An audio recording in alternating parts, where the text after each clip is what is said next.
وہ شاہنواز کا بھائی تھا، مگر اس کا انتقال 4 سال کی عمر میں ہو گیا تھا۔ میری معلومات کے مطابق موت زیادہ خون بہنے کی وجہ سے ہوئی تھی اور ان کے بلڈ گروپ کا بلڈ بھی اسپتال میں موجود نہیں تھا۔ مجھے یاد ہے جب مجھے اسام پڑھانے آتا تھا تو ان دنوں میری دادی کا بھی خون دیا گیا تھا۔ اسے یاد آ رہا تھا۔ خون کے لیے اس کے داجی، والد اور چچا لوگوں سے مل رہے تھے۔ گھر کی عورتیں پریشانی سے گھر میں یہاں وہاں ٹہل رہی تھی۔ وہ پر امید تھی کہ ابھی کوئی اچھی خبر مل جائے گی۔ وہ بیٹھک میں مایوس بیٹھی تھی۔ باہر سے اسے تبھی اپنے داجی کی آواز سنائی دی۔ مل گیا ہے خون۔ اس نے باہر کی جانب دیکھا۔ بخت روا نیلوفر سے کہہ رہے تھے، اسام کی ایک دوست نے خون دیا ہے۔ اسام کے ایک دوست نے خون دیا ہے۔ وہ حال میں اسے دیکھ رہی تھی۔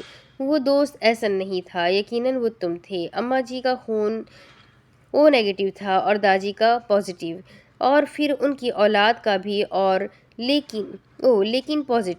لیکن پازیٹیو۔ شاہ نواز کا اور اس کے بھائی کا خون اے پازیٹیو تھا۔ اس کا مطلب ہے کہ تمہارا شاہ نواز کے خاندان سے کوئی تعلق نہیں ہے۔ اگر تمہارا تعلق شاہ نواز کے خاندان سے نہیں ہے تو پھر کس سے ہے؟ وہ سادگی سے کہنے لگا، کسی سے نہیں۔ تم نے کہا تھا یتیم تھے۔ میں نے داجی کو اپنے خاندان کے متعلق پوچھنے کے لیے دوپہر میں فون کیا تھا، ہاجرہ۔ اس نے بڑی سنجیدگی سے اسے پکارا۔ داجی نے کہا، سوچ کر بتاؤں گا۔ وہ ٹھہر کر کہتے ہوئے رکی۔ اس نے اس کی آنکھوں میں دیکھا۔ کہیں تمہارا تعلق میرے خاندان سے تو نہیں؟ شاذ بے اختیار بولا، تم بہت زیادہ سوچ رہی ہو۔ اس نے گہری سانس لی۔ زیادہ نہیں سوچ رہی، مجھے تمہاری اصل شناخت جاننی ہے تاکہ ضرورت پڑنے پر میں اسے کورٹ میں ثابت کر سکوں۔ شاذ تم بات کو سمجھنے کی کوشش کرو اور میرے ساتھ تعاون کرو۔ میں نے اگر تعاون کر بھی لیا تو کون میرا اعتبار کرے گا؟ وہ تلخی سے بات کرنے لگا تھا۔ ہاجرہ کا بھاؤ اٹھا۔ تمہیں یہاں تعاون کی نہیں بلکہ ثبوت کی ضرورت ہے۔ میرے بتانے سے تم اسی پر یقین کرو گی جو میں تمہیں بتاؤں گا۔ تمہیں اس وقت ثبوتوں کے ساتھ مخالف جانب سے آنے والے سوالات کی کھوج لگا رہی ہو۔ جو پرچہ جتنا آسان لگتا ہے وہ اتنا ہی مشکل میں ڈالتا ہے۔ اگر اسے ضرورت سے زیادہ آسان سمجھ لیا جائے تو ایک منٹ۔ اس نے ہوا میں انگلی اٹھائی۔ وہ اسے دیکھتے ہوئے پوچھنے لگی، اچھا یعنی تم شاذ بن کر جینا چاہتے ہو؟ اس نے آنکھیں موند کر کھولی۔ جی بالکل۔ ہاجرہ نے پلکیں اٹھائی۔ تمہارا نام شاذ ہی ہے؟ جی بالکل۔ اچھا تو؟ اس نے نظریں گھمائی۔ مطلب تم مجھ سے دوسری مرتبہ شادی کرنا چاہتے ہو؟ جی بالکل۔ مطلب یہ بھی کہ تم میرے ساتھ بہت ساری تصویریں کھنچوانا چاہتے ہو؟ یہ پوچھتے ہوئے محفوظ ہوئی تھی۔ شاذ کا چہرہ بے تاثر تھا۔ جی بالکل۔ اس نے ایک گہری سانس لی۔ چلو ٹھیک ہے۔ وہ فائل کی جانب دیکھنے لگی۔ ایک کیس ہے، مجھے اس کے متعلق تم سے کچھ معلومات لینی ہے۔ لڑکی تمہارے کالج کی تھی اور تمہاری جونیئر تھی۔ اچھا، وہ سادگی سے بولا تھا۔ ہاجرہ اسے دیکھتے ہوئے کہنے لگی، تم نے پولیس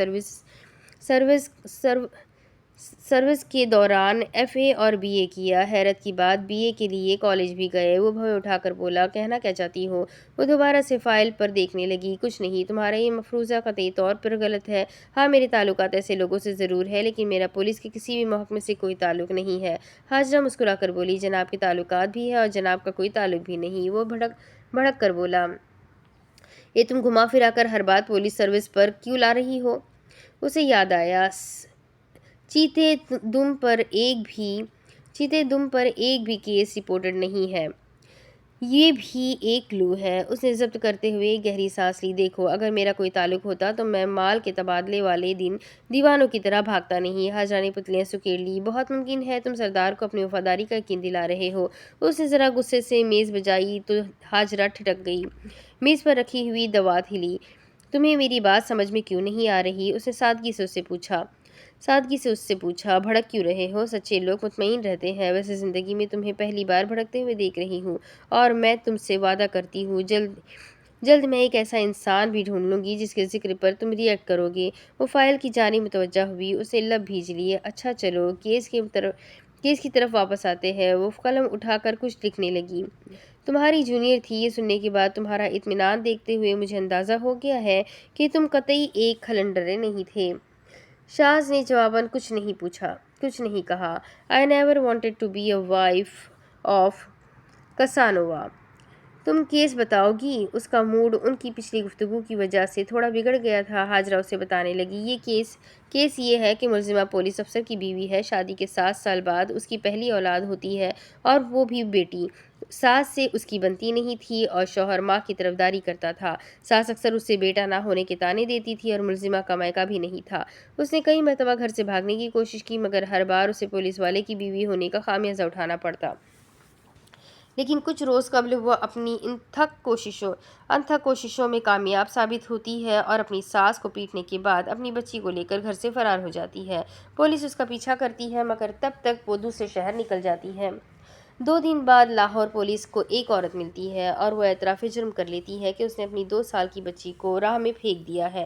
پولیس والے اس بچی کی لاش ڈھونڈنے کی کوشش کرتے ہیں مگر ناکام رہتے ہیں۔ ہم یہ بھی نہیں کہہ سکتے کہ پیسوں کا مسئلہ ہے کیونکہ قانون اسے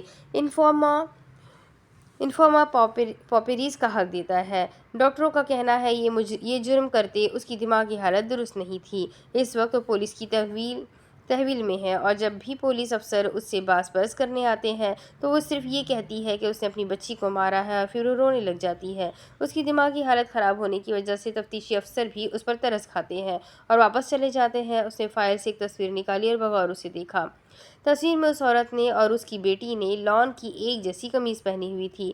ملزمہ کا نام انیلا انور چغتائی ہے۔ شاز کی آنکھیں ذرا پھیلی۔ اس نے اسے دیکھا۔ کیا؟ اس نے خود کو کمپوز کرتے ہوئے کہا۔ کچھ نہیں، فلرٹ کیا تھا۔ ہاجرہ کو یہ پوچھتے ہوئے مزہ آیا تھا۔ نہیں، اس نے نفی میں سر ہلایا۔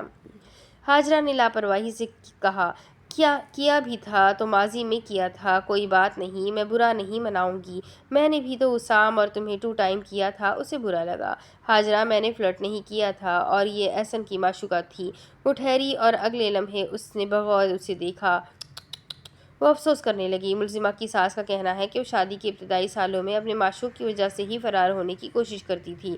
اس نے سادگی سے نفی میں سر ہلایا۔ یہ سراسر جھوٹ ہے۔ ہاجرہ تھوڑی سی مٹھی لگائے اسے دیکھ رہی تھی۔ وہ متجسس ہوئی۔ Man, can you be more explicit? اس نے ایک گہری سانس لی اور کہنے لگا، میں اور احسن انیلا کی مایو کے روز اس کے گھر اسے لینے گئے تھے۔ ہاجرہ کی آنکھیں مکمل طور پر کھلی۔ کورٹ میرج کے لیے؟ ہاں، مگر اس نے انکار کر دیا کیونکہ تب اس کا باپ حیات تھا۔ وہ سوچنے لگی، یقیناً وہ گھریلو تشدد کی وجہ سے گھر سے بھاگنا چاہتی تھی۔ اس نے کندھے اچکائے۔ ہو سکتا ہے۔ ہاجرہ بڑے ہی افسوس سے کہنے لگی، کتنی ہی ٹائپیکل کہانی ہے۔ اس نے باپ کے پیچھے ڈولی کو جنازہ بنایا۔ کچھ عرصے بعد باپ کا جنازہ نکل گیا اور اس کی زندگی اٹسیلف ایک جنازہ بن گئی۔ کتنا اچھا ہوتا اگر وہ احسن سے شادی کر لیتی، لیکن ایک لحاظ سے اچھا ہوا اس نے اسے دیکھا۔ اگر وہ ایک پولیس والے کی ہونے والی بیوی کے ساتھ فرار ہوتا تو اس کی ساری زندگی تباہ ہو سکتی تھی، اور آج دیکھو جرمنی میں ہے۔ شاز نے گلا صاف کیا۔ جرمن بیوی ہے اس کی اور 2 گورے بچے بھی۔ اس نے پتلیاں سکیڑ لی۔ کیا تم اس کے رابطے میں ہو؟ اس نے کرسی سے ٹیک لگائی۔ انگلستان سے بھاگ کر میں جرمنی ہی گیا تھا مگر تب اس کے بچے نہیں تھے، نہ ہی اس کی جرمن بیوی مسلمان ہوئی تھی۔ وہ تب بس ساتھ رہتے تھے۔ اللہ بخشے، خفگی سے بول اٹھی۔ وہ خاموش ہو گیا۔ میں نے تم سے اتنی تفصیل نہیں پوچھی تھی۔ وہ اب بھی خاموش رہا۔ اس نے ایک گہری سانس لی اور ہاتھوں کی انگلیاں آپس میں ملا لیں۔ ہم تینوں ہی دوست کو لو سٹوریز ٹریجک ہے۔ 2 دوست ایک لڑکی کے پیچھے، تیسرا ایک ایسی لڑکی کے پیچھے جسے باپ کی عزت بچانی تھی۔ پہلے کی محبت ذمہ داری تلے دب گئی۔ شاز نے لب کھولے۔ ہاجرہ نے خاموشی اختیار کر لی۔ دیکھو، اگر ویسے عشقیہ نقطہ نظر سے دیکھا جائے تو میری کہانی میں بہت میوزک ہے، بالکل یہ عالم رویا کی طرح ہے۔ ہاجرہ نے ہاتھ میں پکڑی ہوئی تصویر ہلائی۔ واپس آؤ۔ شاز نے منہ کا زاویہ بگاڑا۔ وہ ملزمہ کی تصویر کو دیکھنے لگی۔ اس عورت کو شادی کے کئی سالوں بعد یہ بچی ملی ہے اور یقیناً اس سے پہلے یہ بہت تکلیف سے گزری ہے۔ اس تصویر کو دیکھ کر لگتا ہے کہ اس کی بچی ہی اس کا سب کچھ تھی۔ دیکھو، اس نے اس کو اپنا ساتھی بنایا ہوا ہے۔ مجھے نہیں لگتا یہ اسے مار سکتی ہے۔ شاز کہنے لگا، مار بھی سکتی ہے کیونکہ اس کی دماغی حالت درست نہیں تھی۔ اس نے نفی میں سر ہلایا۔ اگر وہ مارنا چاہتی تو وہ اسے لے کر کیوں بھاگتی؟ وہ سانس لینے کے لیے ٹھہری۔ کالج کے فوراً بعد اس کی شادی ہو گئی۔ رشتہ دار کوئی تھا نہیں، مطلب اگر اس کا کوئی سرکل ہے تو وہ اس کے دوستوں کا ہے۔ اس نے یہ سوچتے ہوئے اسے دیکھا۔ تم اس کی دوستوں کو جانتے ہو؟ اس نے اس بات میں سر ہلایا۔ ہاں، لیکن وہ اسے بتانے لگا۔ وہ سب اسی شہر میں رہتی ہیں، بلکہ گرجاک میں ہی۔ غزالہ بانو تو تمہارے گھر کی دوسری گلی میں رہتی ہے اور اس کے شوہر کو تو تمہارے داجی نے اپنی دکان بیچی تھی۔ وہ کہنے لگی، نہیں، اس نے ماتھے پر بل ڈالے، وہ میری دکان تھی، میرے والد نے میرے جہیز کے لیے رکھی تھی۔ وہ طنزیہ ہنسا۔ اچھا، ہاجرہ سنجیدگی سے اسے دیکھنے لگی۔ وہ کرسی کھینچ کر آگے آیا۔ اپنے بچوں کو چھوڑ کر بھاگنے والا انسان کیا بیٹی کے لیے جہیز میں دکان چھوڑ سکتا ہے؟ ہاجرہ کو برا لگا تھا۔ شاز، وہ میرے والد تھے۔ وہ فوراً سے اسے بناوٹی انداز میں ہاتھ دکھاتے ہوئے معذرت کرنے لگا۔ معذرت؟ اس نے ضبط سے اسے دیکھا، پھر کہنے لگی، میری دکان کو میرے ویزے کی رقم ادا کرنے کے لیے بیچ دیا گیا تھا۔ داجی اپنی دکان سے خرچہ چلاتے تھے اور اگر وہ دکان بیچ دیتے تو گھر کا خرچ کیسے چلتا؟ اس نے تھوڑی تلے مٹھی ٹکا لی۔ جواباً وہ کہنے لگا، خیر، مجھے تو صرف ایک دکان کا پتہ ہے جسے غزالہ بانو کے شوہر نے داجی سے خریدا تھا۔ وہ لمحے بھر کے لیے رکی۔ شاز کی دی ہوئی معلومات آج تک کبھی غلط ثابت نہیں ہوئی، مگر اگر دکان ایک تھی تو گھر کا خرچ کیسے چلتا رہا ہے؟ اسے عبدالتواب کی کہی ہوئی باتیں یاد آنے لگی۔ بچپن سے آج تک تم نے صرف اپنا سوچا، اپنی محبت، اپنی تعلیم، اپنی کامیابی۔ عبدالتواب نے ایسا کیوں کہا؟ شاز نے میز پر ہاتھ بجایا۔ اس نے چونک کر اسے دیکھا۔ ہاں، وہ کہنے لگا، اس کی کچھ اور دوستیں بھی تھیں، پر پکی نہیں کہہ سکتے۔ میں ان کے متعلق معلومات کرواتا ہوں، خصوصاً وہ جو بے اولاد ہے۔ بہت ممکن ہے اس نے ان میں سے کسی کی مدد لی ہو۔ ہاجرہ نے تائید کی۔ بالکل ایسا بھی ہو سکتا ہے۔ میں بھی اس سے اور اس کی ساس سے ملوں گی۔ وہ تو ہتھیار ڈال چکی ہے، مگر میں اسے مرنے نہیں دوں گی۔ اس کی زبان پر الفاظ کسی اور موضوع کے تھے اور دل میں خیال کسی اور موضوع کے۔ میرے پیچھے سے گھر کا خرچ کیسے چلا ہوگا؟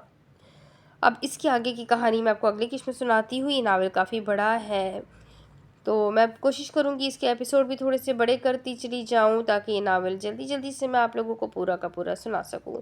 تو انشاءاللہ ملتے ہیں اگلے ویڈیو میں۔ اس ویڈیو کو لائک کریں، چینل کو سبسکرائب کریں، بیل آئیکن کو ضرور دبائیں، اپنے کانٹیکٹس میں ناول کو شیئر ضرور کریں، کمنٹ کر کے ضرور بتائیں کہ آپ کو ناول کیسا لگ رہا ہے۔ تو ملتے ہیں اگلے ویڈیو میں، تب تک کے لیے اپنا خوب سارا خیال رکھیں، مجھے بھی دعا میں یاد رکھیں۔ اللہ حافظ۔